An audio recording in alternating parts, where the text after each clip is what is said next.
ओम नमो भगवते वासुदेवाय। स्वागत है आपका हमारे चैनल पर। आज के इस वीडियो में हम आपको सुनाएंगे सत्यनारायण व्रत की कथा। सत्यनारायण की व्रत कथा सुनने से और पढ़ने से सभी मनोकामनाएं पूर्ण होती हैं। इसके अलावा हमारे चैनल पर सभी प्रकार की व्रत कथाएं आप सुन सकते हैं। सभी व्रत कथाएं और महात्म सुनने के लिए अगर अभी तक आपने चैनल को सब्सक्राइब नहीं किया है तो चैनल को सब्सक्राइब कर लें। आज की कथा अच्छी लगे तो लाइक करके शेयर करें, साथ ही कमेंट में अपने विचार भी अवश्य लिखें। तो चलिए अब हम शुरू करते हैं श्री सत्यनारायण व्रत की कथा। एक समय नैमिषारण्य तीर्थ में शौनक आदि 88,000 ऋषियों ने श्री सूत जी से पूछा, हे प्रभु, इस कलयुग में वेद विद्या रहित मनुष्यों को प्रभु भक्ति किस प्रकार मिलेगी तथा उनका उद्धार कैसे होगा। इसीलिए हे मुनि श्रेष्ठ, कोई ऐसा तप कहिए जिससे थोड़े समय में पुण्य प्राप्त हो तथा मनोवांछित फल मिले। वह कथा सुनने की हमारी इच्छा है। सर्वशास्त्र ज्ञाता श्री सूत जी बोले, हे वैष्णव में पूज्य, आप सबने सभी प्राणियों के हित की बात पूछी है। अब मैं उस श्रेष्ठ व्रत को आप लोगों से कहूँगा जिस व्रत को नारद जी ने लक्ष्मी नारायण से पूछा था और श्री लक्ष्मीपति ने मुनि श्रेष्ठ नारद जी से कहा था। सो ध्यान पूर्वक सुनो। एक समय योगी राज नारद जी दूसरों के हित की इच्छा से अनेक लोकों में घूमते हुए मृत्यु लोक में आ पहुँचे। वहाँ बहुत से योनियों में जन्मे हुए प्राय सभी मनुष्यों को अपने कर्मों के द्वारा अनेक दुखों से पीड़ित देखकर सोचा कि किस यत्न के करने से निश्चय ही इनके दुखों का नाश हो सकेगा। ऐसा मन में सोचकर विष्णु लोक को गए। वहाँ श्वेत वर्ण और 4 भुजाओं वाले देवों के ईश नारायण को, जिनके हाथों में शंख, चक्र, गदा और पद्म थे तथा वरमाला पहने हुए थे, देखकर स्तुति करने लगे। हे भगवान, आप अत्यंत शक्ति से संपन्न हैं। मन तथा वाणी भी आपको नहीं पा सकती। आपका आदि, मध्य और अंत नहीं है। निर्गुण स्वरूप, सृष्टि के कारणभूत व भक्तों के दुखों को नष्ट करने वाले हो। आपको मेरा नमस्कार है। नारद जी से इस प्रकार की स्तुति सुनकर भगवान विष्णु बोले, हे मुनि श्रेष्ठ, आपके मन में क्या है? आपका यहाँ किस काम के लिए आगमन हुआ है, सो निसंकोच कहो। तब नारद मुनि बोले, मृत्यु लोक में सब मनुष्य जो अनेक योनियों में पैदा हुए हैं, अपने अपने कर्मों के द्वारा अनेक प्रकार के दुखों से दुखी हो रहे हैं। हे नाथ, मुझ पर दया रखते हुए ये बताइए कि उन मनुष्यों के सब दुख थोड़े से ही प्रयत्न से कैसे दूर हो सकते हैं। तब श्री भगवान जी बोले, हे नारद, मनुष्यों की भलाई के लिए तुमने बहुत अच्छी बात पूछी। जिस काम के करने से मनुष्य मोह से छूट जाता है वह मैं तुमसे कहता हूँ, सो सुनो। बहुत पुण्य देने वाला स्वर्ग तथा मनुष्य लोक दोनों में दुर्लभ एक उत्तम व्रत है। आज मैं प्रेमवश होकर तुमसे कहता हूँ। श्री सत्यनारायण का ये व्रत अच्छी तरह विधान पूर्वक करके मनुष्य तुरंत ही यहाँ सुख भोग कर मरने पर मोक्ष को प्राप्त होता है।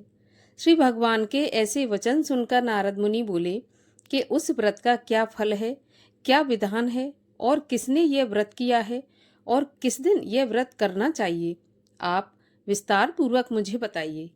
तब भगवान बोले, दुख शोक आदि को दूर करने वाला, धन धान्य को बढ़ाने वाला, सौभाग्य तथा संतान को देने वाला, यह व्रत सब स्थानों पर विजय कराने वाला है।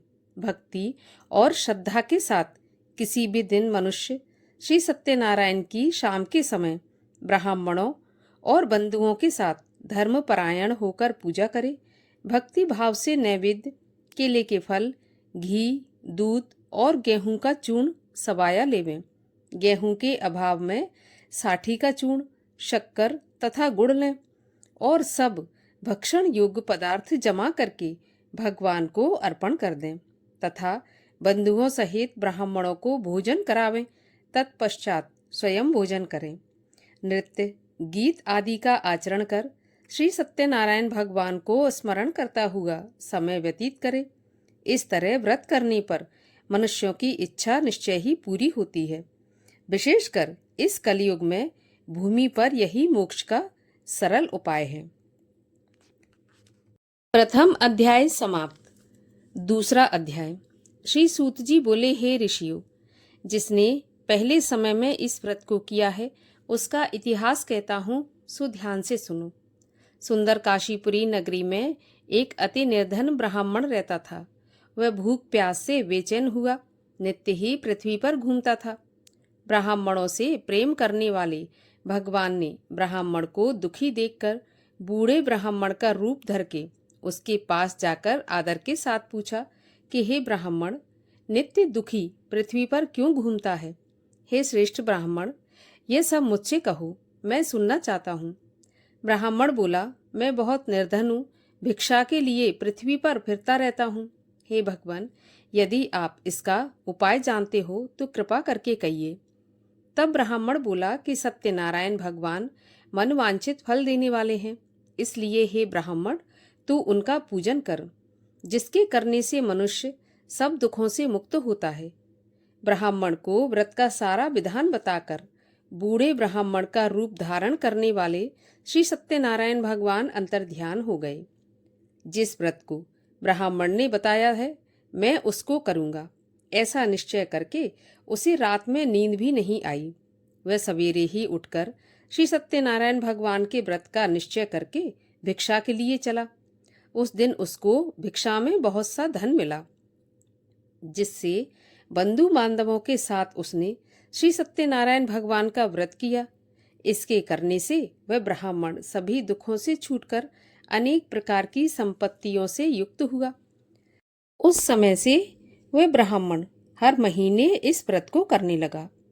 इस तरह श्री सत्यनारायण भगवान के व्रत को जो करेगा वह सभी पापों से छूटकर मोक्ष को प्राप्त होगा। इस तरह नारद जी ने नारायण का कहा हुआ यह व्रत तुमसे कहा। हे विप्रो, मैं अब और क्या कहूँ? तब ऋषि बोले, हे मुनीश्वर, संसार में इस ब्राह्मण से सुनकर किस किसने इस व्रत को किया और हम ये सब सुनना चाहते हैं, इसके लिए हमारे मन में श्रद्धा है। सूत जी बोले, हे ब्राह्मण मुनियों, जिसने इस व्रत को किया है वो सब सुनो। एक समय ब्राह्मण धन और ऐश्वर्य के अनुसार बंधु बांधवों के साथ व्रत करने को तैयार हुआ। उसी समय एक लकड़ी बेचने वाला बूढ़ा आदमी आया और बाहर लकड़ियों को रखकर ब्राह्मण के मकान में गया। प्यास से दुखी लकड़हारा उनको व्रत करते देखकर ब्राह्मण को नमस्कार करके कहने लगा कि आप क्या कर रहे हैं और इसके करने से क्या फल मिलता है, कृपा करे मुझे बताएं। ब्राह्मण ने कहा, सब मनोकामनाओं को पूरा करने वाला यह श्री सत्यनारायण भगवान का व्रत है। इसकी ही कृपा से मेरे यहाँ धन धान्य आदि की वृद्धि हुई है। ब्राह्मण से इस व्रत के बारे में सारी जानकारी प्राप्त करके लकड़हारा बहुत प्रसन्न हुआ। चरणामृत ले और प्रसाद खाने के बाद अपने घर को गया। लकड़हारे ने मन में इस प्रकार का संकल्प किया कि आज गांव में लकड़ी बेचने से जो धन मिलेगा उसी से सत्यनारायण देव का व्रत करूंगा। ऐसा मन में विचार कर बूढ़ा ब्राह्मण लकड़ियां अपने सिर पर रखकर जिस नगर में धनवान लोग रहते थे वह ऐसे सुंदर नगर में गया। उस दिन वहां उन लकड़ियों का दाम पहले से चौगुना मिला। तब वह बूढ़ा दाम ले और अति प्रसन्न हो पके केले की फली, शक्कर, घी, दूध, दही और गेहूं का चून इत्यादि श्री सत्यनारायण देव के व्रत की कुल सामग्रियों को लेकर अपने घर गया। फिर उसने अपने भाइयों को बुलाकर विधि के साथ भगवान जी का पूजन और व्रत किया। उस व्रत के प्रभाव से बूढ़ा लकड़हारा धन, पुत्र आदि से युक्त हुआ और संसार के समस्त सुख भोग कर बैकुंठ को चला गया। दूसरा अध्याय समाप्त। तीसरा अध्याय। सूत जी बोले, हे श्रेष्ठ मुनियों, अब आगे की कथा कहता हूँ, सो सुनो। पहले समय में उल्कामुख नाम का एक बुद्धिमान राजा था। वह सत्यवक्ता और जितेंद्रिय था। प्रतिदिन देव स्थानों में जाता तथा गरीबों को धन देकर उनके कष्ट दूर करता था। उसकी पत्नी कमल के समान मुख वाली और सती साध्वी थी। भद्रशिला नदी के तट पर उन दोनों ने श्री सत्यनारायण देव का व्रत किया। उस समय में वहां एक साधु वैश्य आया। उसके पास व्यापार के लिए बहुत सा धन था। वह नाव को किनारे पर ठहराकर राजा के पास गया और राजा को व्रत करते हुए देखकर विनय के साथ पूछने लगा कि राजन, भक्ति युक्त चित्त से यह आप क्या कर रहे हैं? मेरी सुनने की इच्छा है, सो आप मुझे बताइए। राजा बोला, हे साधु, अपने बांधवों के साथ पुत्र आदि की प्राप्ति के लिए यह महाशक्तिवान श्री सत्यनारायण भगवान का व्रत व पूजन किया जा रहा है। राजा के वचन सुनकर साधु आदर के साथ बोला, हे राजन, मुझे इसका सारा विधान बताएं। मैं भी आपके कथन के अनुसार इस व्रत को करूंगा। मेरी भी कोई संतान नहीं है और इससे निश्चय ही मुझे संतान की प्राप्ति होगी। राजा से सब विधान सुनकर व्यापार से निवृत्त हो वह आनंद के साथ अपने घर गया। साधु ने अपनी स्त्री से संतान देने वाले इस उत्तम व्रत का समाचार सुनाया और कहा कि जब मेरे संतान होगी तब मैं इस व्रत को करूंगा। साधु ने ऐसे वचन अपनी स्त्री लीलावती से कहे। एक दिन उसकी स्त्री लीलावती पति के साथ आनंदित हो सांसारिक धर्म में प्रवृत्त होकर भगवान सत्यनारायण की कृपा से गर्भवती हो गई तथा 10वें महीने में उसके गर्भ से एक सुंदर कन्या का जन्म हुआ। दिन प्रतिदिन वह कन्या बढ़ने लगी। जैसे शुक्ल पक्ष का चंद्रमा बढ़ता है, उस प्रकार वह कन्या बढ़ने लगी। कन्या का नाम कलावती रखा गया। तब लीलावती ने मीठे शब्दों में अपने पति से कहा कि नाथ, आपने जो संकल्प किया था कि भगवान का व्रत करूंगा, अब आप उसे करिए। साधु बोला, हे प्रिय, मैं उस व्रत को कलावती के विवाह पर करूंगा। इस प्रकार अपनी पत्नी को आश्वासन देकर वह नगर को गया। कलावती पिता के घर में बड़ी होने लगी। साधु ने जब नगर में सखियों के साथ अपनी पुत्री को खेलते देखा तो तुरंत ही दूत बुलाकर कहा कि मेरी पुत्री के लिए कोई योग्य वर देखकर लाओ। साधु की आज्ञा पाकर दूत कंचन नगर पहुंचा और वहां पर बड़ी खोजबीन के बाद देखभाल करके लड़की के लिए सुयोग्य बणिक पुत्र को ले आया। उस सुयोग्य लड़के को देखकर साधु ने अपने बंधु बांधवों सहित प्रसन्न चित्त अपनी पुत्री का विवाह उसके साथ करा दिया। किंतु दुर्भाग्य से विवाह के समय भी उस व्रत को करना भूल गया। तब श्री भगवान क्रोधित हो गए और शाप दिया कि तुम्हें दारुण दुख प्राप्त होगा। अपने कार्य में कुशल साधु बनिया अपने दामाद के सहित समुद्र के पास स्थित रत्नपुर नगर में गया और वहां दोनों ससुर दामाद चंद्रकेतु राजा के उस नगर में व्यापार करने लगे। एक दिन भगवान श्री सत्यनारायण की माया से प्रेरित कोई चोर राजा का धन चुराकर भागा जा रहा था, किंतु अपने पीछे राजा के दूतों को आता देखकर चोर ने घबराकर भागते हुए राजा के धन को वहीं चुपचाप रख दिया जहां वे दोनों ससुर जमाई ठहरे हुए थे।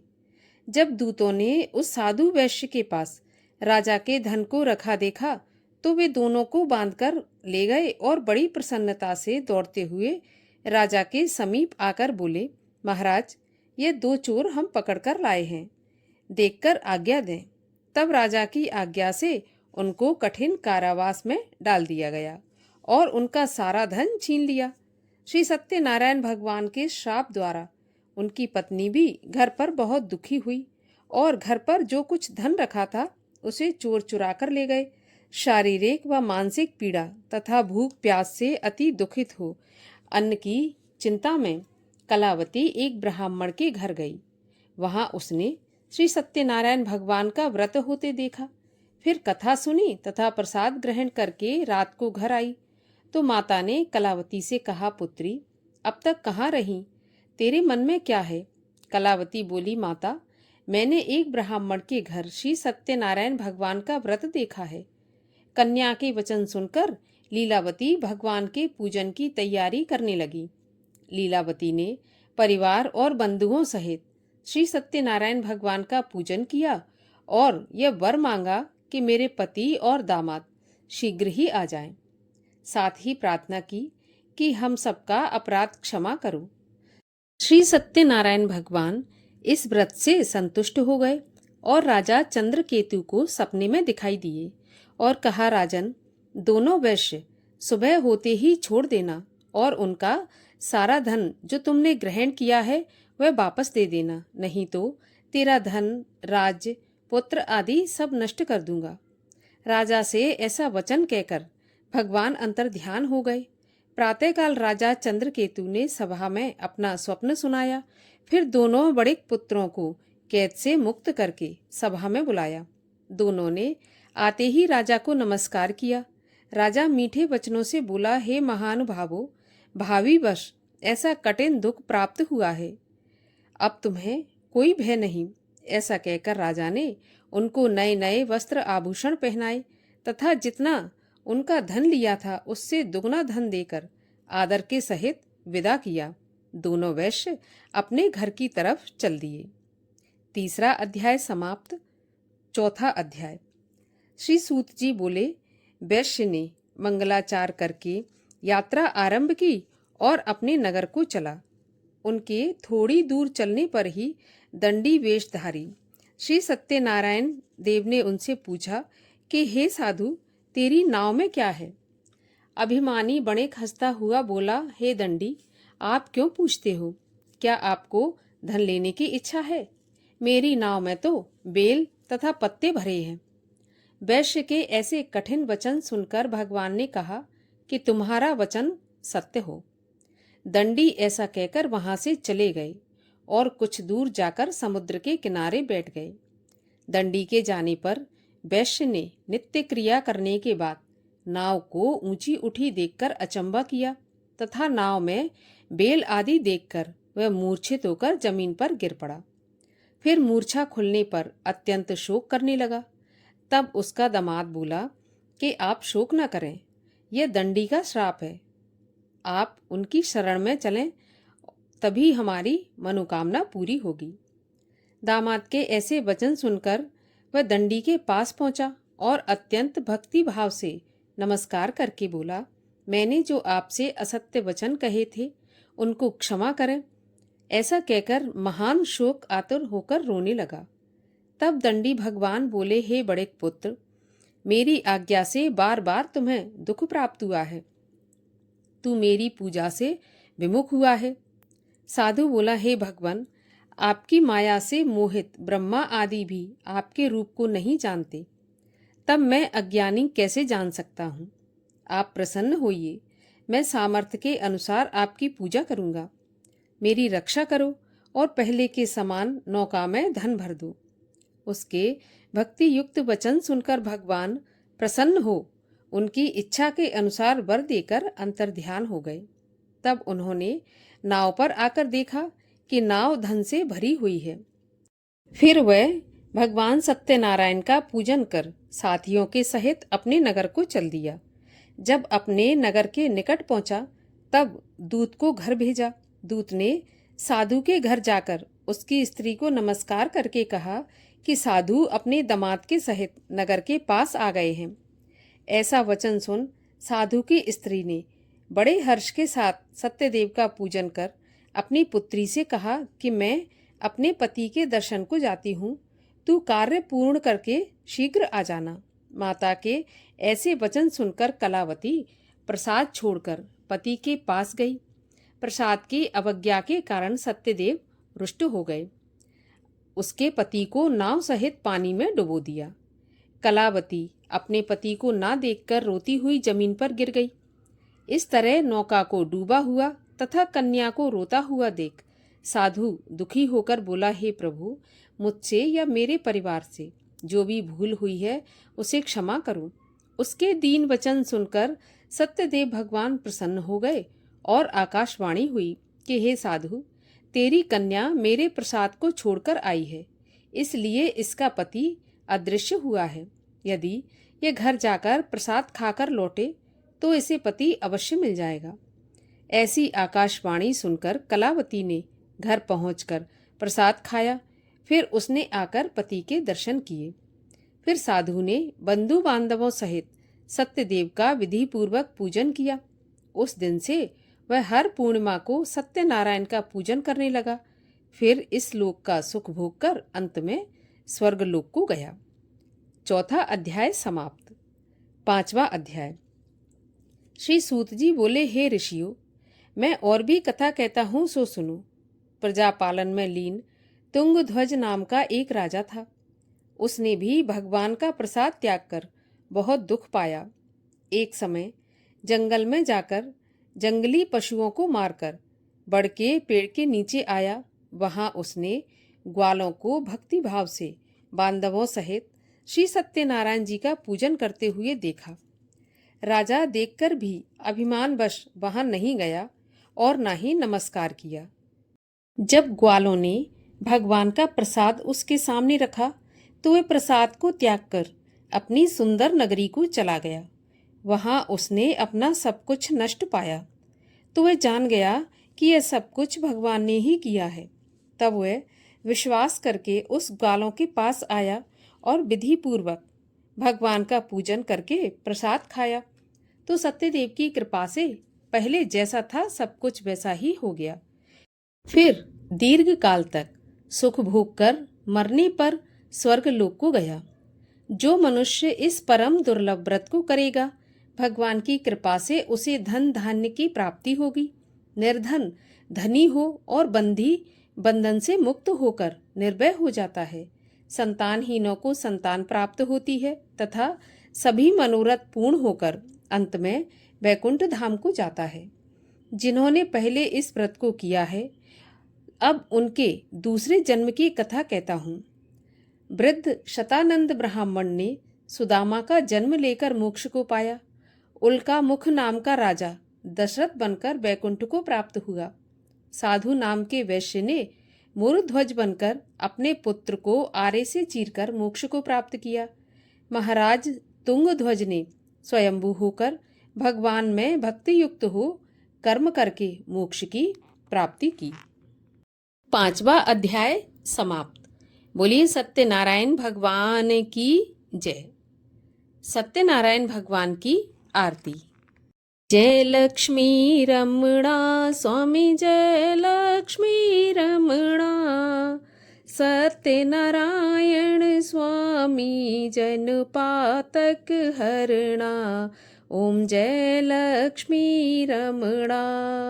रत्न जड़ित सिंहासन अद्भुत छवि राजे। नारद करत निरंजन घंटा ध्वनि बाजे। ओम जय लक्ष्मी रमणा। प्रकट भये कलि कारण द्विज को दर्श दियो। बूढ़ा ब्राह्मण बन कर कंचन महल कियो। ओम जय लक्ष्मी रमणा। दुर्बल भील कराल इन पर कृपा करी। चंद्रचूड़ एक राजा तिनकी विपत्ति हरी। ओम जय लक्ष्मी रमणा। वैश्य मनोरथ पायो श्रद्धा तज दीनी। सो फल भोग्यो प्रभु जी फिर स्तुति तुम ही। ओम जय लक्ष्मी रमणा। भाव भक्ति के कारण क्षण क्षण रूप धर्यो। श्रद्धा धारण कीनी तिनको काज सर्यो। ओम जय लक्ष्मी रमणा। ग्वाल बाल संग राजा वन में भक्ति करी। मन वांछित फल दीना दीन दयाल हरि।